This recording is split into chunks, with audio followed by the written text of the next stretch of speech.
BMRForm.com and BMROdds.com, boys. What is going on? Welcome back to episode number 114 of The Lobby. As always, Mr. Sam's in charge with a nice Hawaiian shirt theme you got on today, Sam. Very nice. If you haven't been paying attention, I've been rocking the Hawaiian shirts all summer long. I have about 10 of them. And actually, this is the one I got from Saratoga. I think it was 4th of July when I went up last month. They gave the giveaway. The only thing that's weird on these, and you kind of can't see it, but the buttons are on the wrong side. So traditionally, buttons are on the left, and this one, the buttons are on the right. So, it's weird to button. But in the grand scheme of it, I love my Hawaiian shirts. I got a nice variety of them. Beautiful weather in upstate New York, low 80s, it has calmed down from the high 80s, low 90s. But then next week, it's going to be right back to high 80s again. But hey, we're right in the middle of August. I've been golfing a lot, enjoying the weather. I got a day off tomorrow, so pretty excited. Got some games, got some action. What else can we ask for? A month away from NFL season, college football 2 weeks away. We're through the lull of July. Bring on August, bring on September. Here we go. Sam, I didn't notice your Hawaiian shirts. I mean, I'm not over here checking you out or nothing each and every week, so it's nothing I'm really going to notice. But you mentioned Donnie. What's up, buddy? Hey, man, living the life right now. And Sam's right, by the way. East Coast, our last 4 to 5 days been absolutely spectacular. I don't want those days to come back to 95 degrees. As an old man, you start to appreciate your lawn more and more. Great week to bounce back on that lawn the past week and a half, and then we'll probably get the big rains and the heavy heats and the burnouts coming up soon. So as a lawn guy, love this past week. It's been fantastic. Donnie, are you one of those guys out there on the lawn, out there shouting at the kids from the porch? I'm telling you, going from let's just say in my 20s to having condos and townhouses, you don't have to worry about anything, and then having a house. It's I hate this lawn. As you grow up as a kid, you start doing the grass. Now it's just I love it. It's almost like my pastime. In the morning, the sprinklers come on. I'm looking out the window for 5 minutes. Okay, is it hitting that pad? Is it hitting that part? Yeah, it is. That's what happens when you get old, I guess. I don't know. Well, I mean, Donnie, I'm shaking my head. I can fully appreciate it. I do the same thing. You're checking the sprinkler just to make sure it's on the right thing. Then you oh yeah. I mean, listen, it's part of the pride of yourself of owning the home, but then also as you're driving by, you want that presence for when people pass your house to go, oh, that's a good looking lawn. You know how many times I drive through an uppity neighborhood and I drive slower just because I'm distracted of just looking at the landscape and damn, that's a nice how lawn. they maintain their lawn. Oh yeah. It's a lot more maintenance, though, and it's a lot more bullshit. I bring that up because the wife happened to check the water bill yesterday, and it's funny you guys started talking about it. The water bill out here averages around $99, $105 a month, nothing too crazy. Well, and she never checks it. It's set up on auto pay. It goes off our card, no problem. She happened to check it yesterday. It was $685. Whoa! Apparently there's a sprinkler leak. Oh yeah! Apparently, there's a huge sprinkler leak, and $680. So that's the joy and the fun of owning a home. We're gonna have to pay that. We're gonna have to get someone out to repair it. It's brutal. Yeah. So I mean, it's no fun. No fun at all. I mean, thank God she checked it because apparently for the past, and this is what they do. They get you out here because high water usage. They charged, it was 29 or 39 days of high water usage at $22 a day. It equaled $224 in charges. It's just goodness. Ridiculous. I mean, that's the downfalls of owning a home. You have all the maintenance, you have all the upkeep, you have all the bullshit. And I'm not a handy guy. Sammy, I know you did, stuff with the house before. Are you one of those guys that'll get out there on your hands and knees? I mean, I know you get on your knees, but I mean, will you get on your hands and knees to actually fix things around the house? Are you? There's people that are good with their hands as far as being able to fix stuff, and there's people that not. It's funny because my family, we're good workers. If there's stuff that's done around the house, if someone directs me, I can do it, but I can't just figure it out myself. It's funny that you say that because last Friday I was pressure washing my house and then I brought it down my porch stairs just to start on the side of my house. I must have hit a nozzle. It fell off. The water was spraying everywhere. Oh, and then texting people, they're like, yeah, just go weld it. Like, yeah, I have a welding gun that I can just go and weld it together. What's my resolution? Just go buy a new one. So it really hurt the momentum and everything. But it stinks because, if there's electrical problems, if there's maintenance problems, like there's people that can do it, part of me is like, hey, if I went back 15 years, I would have gone to trade school to be able to learn some stuff. I love what I do. I love selling cars. I love financing cars. I love my job. But to be able to have a little bit more handiwork, to be able to fix stuff around the house, it's valuable because then you're not paying people to fix it for you. And not only that, you can make a good career. Plumbers, electricians. I mean, these guys are making $40, $50 an hour doing that stuff. Well, because again, name your rate because you can't do it. You need me, Exactly. But on the flip side of that, nowadays with YouTube and AI, you could point your phone, I could go on Google Gemini and point my phone at something and say, how do I fix this? And it'll tell me. I mean, granted, I don't have all the tools and all the capability, but you might be able to do something like that, Sam, where you could fix that stuff on your own. Yeah, none of my doors close properly. I've been in my house 11 years and not none of them, but there's 4 doors that don't close properly. I've tried to change the hinge. I've replaced the screws and it's still just not close. Fuck it. No one's coming over to my house going, you know what, son? I really wanted to fuck you. I had a great night tonight, but you know what? Your door doesn't close properly. So you know what? I'm gonna have to get out. It's funny you brought that up because just today, I found out my bedroom door doesn't close. Apparently, one of the lock spring mechanism got jammed or something. I had to buy a whole new lock. That was $40. Thankfully, the wife's dad's a little handy. He was able to help put it on. But it's one of those automatic locks. It's one of those digital locks. So you have to enter a code every time you go in. And it's we had one on the old door handle. It was a digital lock, which you could lock it from the inside. This one, apparently, every time you go out of the door, you have to enter the code. Oh, yeah. It's like enter the code or put the key in to unlock it. It's a pain in the ass. I got on the wife already. I said, you have to look at these things. Talk to me before you buy them. You should have realized this doesn't have a thing on the other side where you can unlock it. It's going to be a pain in the ass having to come in the room every time. But how did we get on this tangent? We're 7 minutes into the show. We haven't covered anything over here. Hey, Reload, what's up, buddy? Let's go over to Reload. What's up, man? How's your house, Reload? Oh, good. I've been condo my whole life, just from condo to condo. Smart. So you have no maintenance. You don't need a lot of. I'm sure you probably don't need a lot of room. You have hardly any maintenance. Right. It's perfect. I told the wife the other day, I said, we have a beautiful house, but I told her, I said, God forbid when something happens to your mom and dad and it's just me, you, and the kid, we're going to downgrade. We don't need this big house. I don't know how to fix anything. Just to say the point. We don't need this much space. Yeah. It's easier just dealing with condos. I mean, you do have other logistics that come up with it, but I was actually the condo treasurer for a while for quite a few years. You sat on the board. Yeah, so I saw all the bills that came in, and I know what you're talking about with the sprinkler leaks and all that. Yeah, you suddenly get this big water bill, and you have to wonder, whose toilet's leaking, whose water heater's leaking, and the sprinkler in the summer, that really jacks the bill up. So, Reload, you were one of those guys on the HOA that goes out to my property and says, "Oh, you have to have 25." You have to have 25 bushes in your front lawn, contrast to everyone else in the neighborhood. And you can't change your lights. You have lights above the garage. You can't put them whatever color you want. It has to all look the same, or we're gonna fine you. You were one of those guys, Reload? Yeah. Well, we had to run a tight ship. We tried to be pretty easy-going, but there was always one bad apple owner that just kind of did what they wanted and put a lot of extra junk on the lawn. And, you always get one in there that's a problem, but we try to be I think some of their rules, that's how it goes.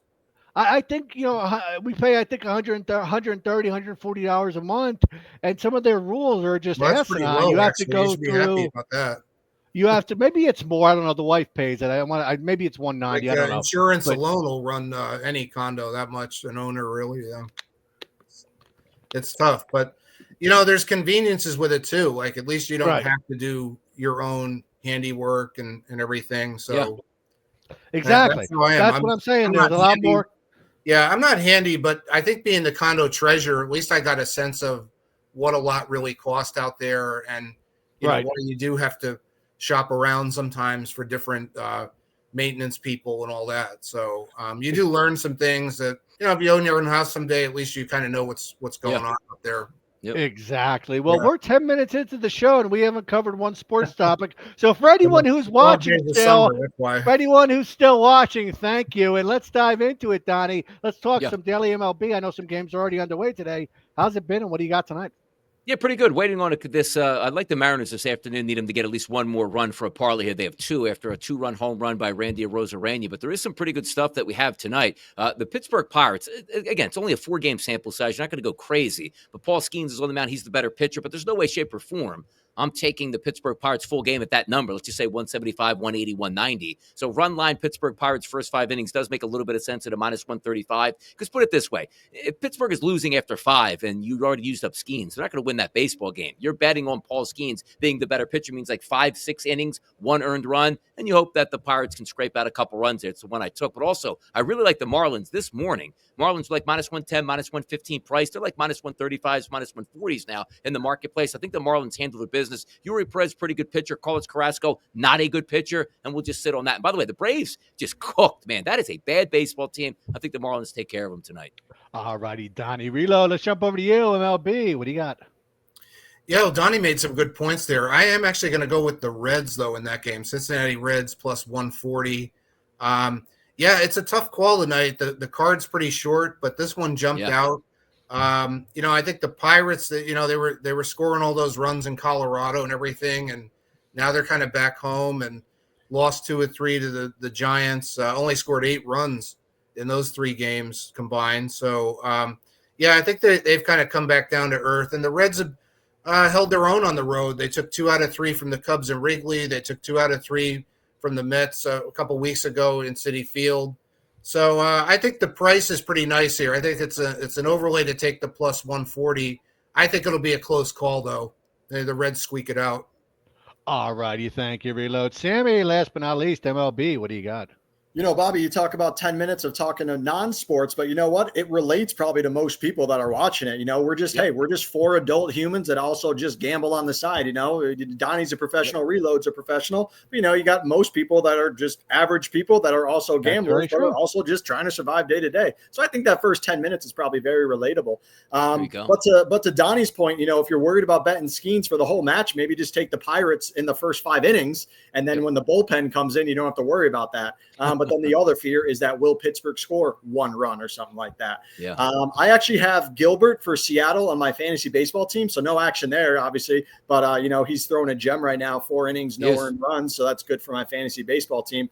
I did have the Athletics earlier that won 6-0 over Washington, and I do have Miami tonight over Atlanta. Sad I can't bet the Yankees, but happy that they finally won a game this week. You know, they're a brutal team the last 60 days. Yeah. They went from first place, World Series, favorites, AL favorites. Now they're barely hanging on. They're third in the wild card race. They might not even get a playoff spot at this point.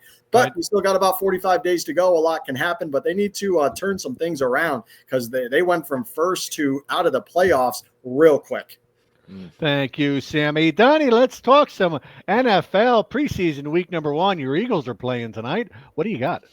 Yeah, I got to mess around with a couple things because these numbers have really gotten out of place. Like you talk about the Indianapolis Colts favored by like 1-2 points here. Now they shoot up to 6.5. Same thing with the Philadelphia Eagles in the Cincinnati Bengals game where the Eagles were actually opened as the favorite. Now they're getting 6.5 points. Why? The Indianapolis Colts are going to be starting in this game Anthony Richardson. He's going to play a quarter and a half, followed by half of a quarter by at least for Daniel Jones. So that first half, they're going to be going with game planning. So you figure they'd probably be out to a good start. Same thing with the Cincinnati Bengals going starters for, I think, 3 drives in this case, which the Eagles aren't playing starters. So Joe Burrow should have an advantage in that one. Hence, they're ahead or favored by 6.5. For me, I actually took it as a fun parlay.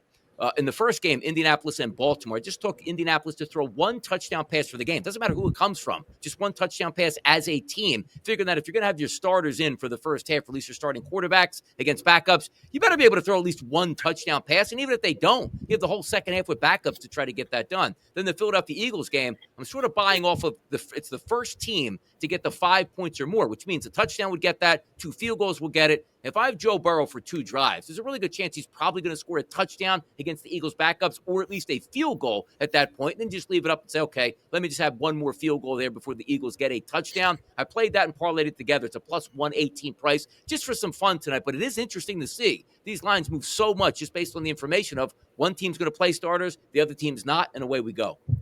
Thank you, Donnie. Reload, let's jump over to you. NFL Week 1. What do you got? Yeah, well, I hope I make up for that Lions pick last week. I got destroyed in that game. Boy, just when you thought the Chargers, you thought they weren't going to show up. They showed up. But I'd rather get a loss like that out of the way first week of the preseason. Hey, reality check, right? Anyway, tonight's action, the Raiders and Seahawks game caught my eye. I did look at the games Donnie talked about, but Raiders-Seahawks has had some public interest because their word is out that Pete Carroll, coaching the Raiders, as we know now, and he's going back to Seattle for this one, and everyone thinks he's going to, light it up against his old team or something like that. He says, Geno Smith's going to play a lot and all that. I don't know. I'm just not going to buy it. The line on the Raiders has gone up. I think it's at -5.5 already, and that's just too high. I'm going to stay off the side. The total has also gone up from mid-30s up to 37.5. I'm going to take the under 37.5, kind of fade the public here. Even if there are starters in this one, I think that, the light bulb goes off and these coaches eventually, whether it's midway through the first quarter, say, well, hey, I don't want to mess the season up. Hey, there's a lot of pressure here. The Raiders, we know they were a disaster the last 2 seasons. I don't think Pete Carroll's going to want to get off to a start of losing players or anything. So as much as this hype happens where, we're going to treat it like a real game or something, I don't buy it. I think it's going to be a low-scoring XFL fest. That's what I think it's going to be. So Raiders, Seahawks under. All righty. Good luck with that, Reload. Sammy, let's jump over to you. NFL preseason week 1. What do you got? Yeah, when it comes to Baltimore, Indianapolis, a couple things come to mind. One, Anthony Richardson is coming back from injury, so, kind of see how he plays. He had a lot of concussions in the last couple seasons, so see if he smartens up and doesn't absorb all these hits when he's scrambling and learns to dive and learns to, do it the right way. And then also keep in mind, too, that Daniel Jones is really a preseason quarterback. He's a horrible starter, so even him out there is just as good as him in the regular season. And also, Baltimore is one of, the best preseason teams historically over, the last 6-7 years. So why not take them at +6? I think they went, 4 years or 5 years without losing a game? So fuck it. Might as well just take Baltimore at +6. Yeah. And then the other games, you're just throwing darts. And where did my darts land? Green Bay -3 over the Jets. And I don't know how this one hit, but the Dallas Cowboys hit. Oh, my God. -2 over the Rams. Cowboys. I was just throwing darts, and, it just landed on the Cowboys. So I guess I'm going to have to take that over the Rams at -2. I guess you are. I guess you are, Sammy. Well, speaking of football, guys, Sammy, let's cover those contests. The first one, NFL Pick'em, one of our favorites here on the show. You get 7 confidence picks each and every week beginning on Tuesday. You assign a number 1 through 7 on those 7 picks, depending on your confidence rank, and then you get points for that. End of the year prizes. First prize is taking home $1,250 in sportsbook cash with a 5-time rollover. So I know everyone here is excited for that one. And then, Sammy, why don't we highlight the other 2? Yeah, pick 7's always the best one. We talk about it on Thursday, and then we can review the picks. So that'll be going next month. We'll all review that. Free contest to win real money. And then the other one is just a survivor contest. You got NFL spread survivor, and then you got college football survivor. Pick one team every week to cover the spread. If that team advances, then you move on to the next week. A little bit more challenging than the money line ones that people are used to. So it is against the spread, but there'll be a ton of entries, and then we'll dwindle them down week by week. But again, it is free money out there, free contest to win real money. As degenerates, I'll say it every week, who doesn't like an opportunity to win real money without having to invest your own money? So thank you to BMR for always offering that, and let's have some fun with it. Let's definitely have some fun, and that's, besides winning money, we're all here for a lot of fun. But Donnie, let's jump over to you. Let's preview the AFC East, NFC East. Let's talk about that, any kind of futures you got going, and who do you like to win those divisions? I think the Buffalo Bills probably going to be the runaway with victor here, I should say, in the AFC East. Look at maybe about, 250, 260, 270, depending where you're shopping at a heavy favorite. The one thing that is interesting is the New England Patriots. If Drake May can take that next step, they could be formidable. They added a lot of talent in the offseason. Do I think they challenge Buffalo? Not necessarily, unless we have a catastrophic injury, let's just say, to Josh Allen at quarterback. But I do like the Bills because the strength of schedule they have is very weak. They should be able to pile up easily double-digit victories with a legitimate chance to get that number 1 overall seed. The Miami Dolphins, they're a powder keg this year. They could absolutely implode by like weeks 4, 5, and 6 and just blow up the house, fire their head football coach. Tua Tagovailoa gets a concussion, and Tyreek Hill certainly out the lunch at that point. The New York Jets, we'll see what they get out of them. But in the NFC East, you take a look at the Philadelphia Eagles minus 140. The one thing about the NFC East that we all know is you don't really win the NFC East back-to-back. So who's that next up-and-coming team? I think the Eagles are the best team in the division, but an extremely tough schedule. But then again, the Commanders, Cowboys, and the Giants actually have the toughest schedule in the NFL. The Commanders should be as good as last year. I just don't know if they can get over the hump and overtake the Philadelphia Eagles. But I do sort of like the Dallas Cowboys if they can get Micah Parsons in camp and stop this charade. Whenever Dak Prescott is healthy in the regular season, that's close to a double-digit win team, even though they also have a tough schedule. That's what, I don't know if I'm buying, per se, the Dallas Cowboys, if you will, but I do think they can make the playoffs this year. The Giants, tough schedule. They'll be lucky to win 5 games this year. All right. Thank you, Donnie. Reload, let's jump over to you. Same question, AFC East and NFC East previews. What do you got? Yeah, pretty much saying it the same way as Donnie. Buffalo Bills in the AFC East, it's hard to go against them. You have to pretty much, like you say, barring an injury or something, they should just run away with it pretty easily. Dolphins, Jets, Patriots, can't really see any of them making a move. I think the Bills were left with a lot to prove after last season again, with how they lost in the playoffs and all that. So I think you'll see them with a nice record. I wouldn't take them like over on season wins or anything. That's usually a little shaded too high, but certainly to win the division is worth looking at. And then NFC East, I think it's hard to go against the Eagles. Now, the thing with the Eagles being the Super Bowl champs and everything, you might see them get off to like a slow start. Like Donnie said, the schedule could be tough. I think some of these Super Bowl champs, it takes them a while to get going sometimes. You might see them 2-2 after 4 games or something. But I think when it's all said and done, they'll hit midseason form and just be right there at the end. Washington, you never know. They had a surprising season last year, did better than a lot of people thought. Dallas, you never know, if they catch lightning in a bottle and can stay healthy, maybe they make a run at it. But I think that's going to be tough. And the Giants are the Giants. I don't know. I think you'll see them win more games than people think they might win. But again, you're going to see kind of 3 also-rans and the Eagles, I think, when it's all said and done. All righty, Reload. Thank you. And last but not least, Sammy, let's jump over to you. Yeah, to add on to what Donnie and Reload have already said, the NFC East hasn't had the same division winner in 20 plus years. So if you're trying to pick someone to beat the Eagles, it's definitely going to be Washington. But I look at the Dallas Cowboys, and obviously I'm a Cowboy fan. I'm going to be biased towards them, but they're over under a 7.5. And I genuinely think that they're an 8 to 9 win team, assuming that Dak Prescott is healthy. Obviously, I'd love to see them with 10, 11, 12 wins. But as long as Dak is healthy, they do have a crazy tough schedule after their bye. But their first 9 weeks, I can find 6 wins, which then mean in the last 7 weeks, can I find 2 more? Now, their bye week is week 10. After their bye, they play Vegas, winnable. Then they got Philly, Kansas City, Detroit, Minnesota, the Chargers, Washington, the Giants. That is a brutal schedule. I could easily see them going 2-5, 1-6.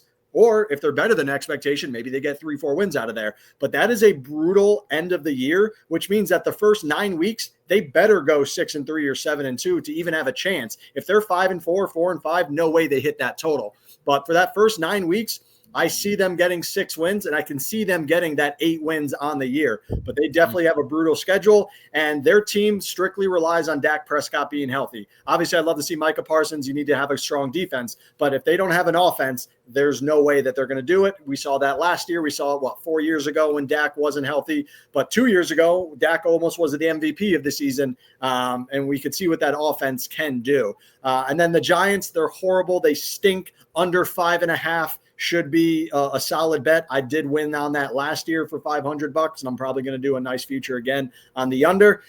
Philly is the strong point in that division. Obviously, if you're trying to find someone to beat him, it would be Washington.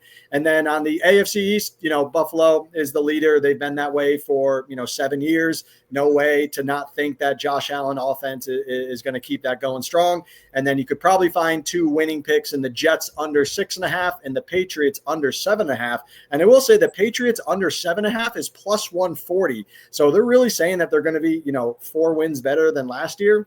I don't really know. I mean, I looking at their schedule, I can find 6 to 7 wins. I don't know. I'm stretching to find 8 wins. Are they that much better year over year? I guess we'll find out.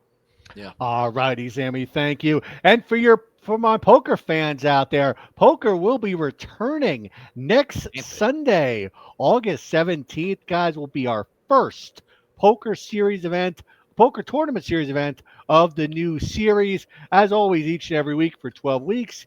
Feel free and join. Get your hands on some free bowler coins. 100 bowler coins to first every week, 50 a second, and then 10 to the bounty. And then, of course, you get that Tournament of Champions entry in week number 13 where you can win 1,000 bowler coins for first. So, again, if you guys remotely like poker, there's no reason not to play. And, Sam, I'm really surprised you're not involved here. What is it on Sunday? Yeah, when you're doing them on Saturday nights, I'm always doing something Saturday night. Sunday, you can play from your phone, Sam. You could play from your phone. Normally, the tournaments take about 5 to normally more tournaments they've been averaging about 20-25 minutes. They're not very long. Play from your phone while you're watching football. And if you guys have suggestions out there, I'm going to be starting a thread next week. If you guys have suggestions for days that work better, looks like Sundays we're getting a big volume of turnout. That's why I'm doing on Sundays. Sunday's but probably if you guys have any If you guys have any suggestions, please feel free and let me know, and be on the lookout for that first thread this coming next week. Sammy, let's jump over to you before we get out of here. Let's talk some tennis. Yeah, tennis is going down. The Master 1000 is ending in Montreal and Toronto today. The scheduling is all messed up. Obviously, if you've been following along, you know that. And then they're starting off today in Cincinnati. Today actually starts Cincinnati, while there's 2 finals in Montreal and Toronto. So those finals should have been like Tuesday to give them a couple days to then transition to Cincinnati, let them practice. No action from Cincinnati today, but I am betting on the finals. I'm going to be taking Naomi Osaka, her first finals in 3 years. Really great story. Her first potential Master 1000 as a mom, going up against the Canadian local who was ranked 83rd to start, who's going to be in the top 30 after this week. So that should be a good matchup. And then the local American, Ben Shelton, going off against Karen Kachanoff in the men's finals. Both should be great matchups. I'm going to be taking Shelton and Osaka in a money line parlay, plays plus 118. I'm going to be taking the over in the men's match, 23.5 games, thinking that it could easily go 3 sets. And then I do think Osaka should take care of business, -3. Overall, on the year, it is the ultimate grind. I am 497 and 448, -$36. So if every single play you played for exactly $100, you'd essentially have 8 months of action or 7 months of action for breaking even. So, hey, obviously you always want to win, but to have a year's or a half year's worth of great action to be even, can't really complain, I guess, right? Exactly. And depending on where you play, you'll get some credit for the action as well. Oh yeah, absolutely. Yeah. Oh yeah. So nothing wrong with that. But thank you, gentlemen. Good luck to everyone on the forum with all your action this upcoming week. Good luck on the preseason games tonight. Enjoy them, and we will see you around on the forum. See you.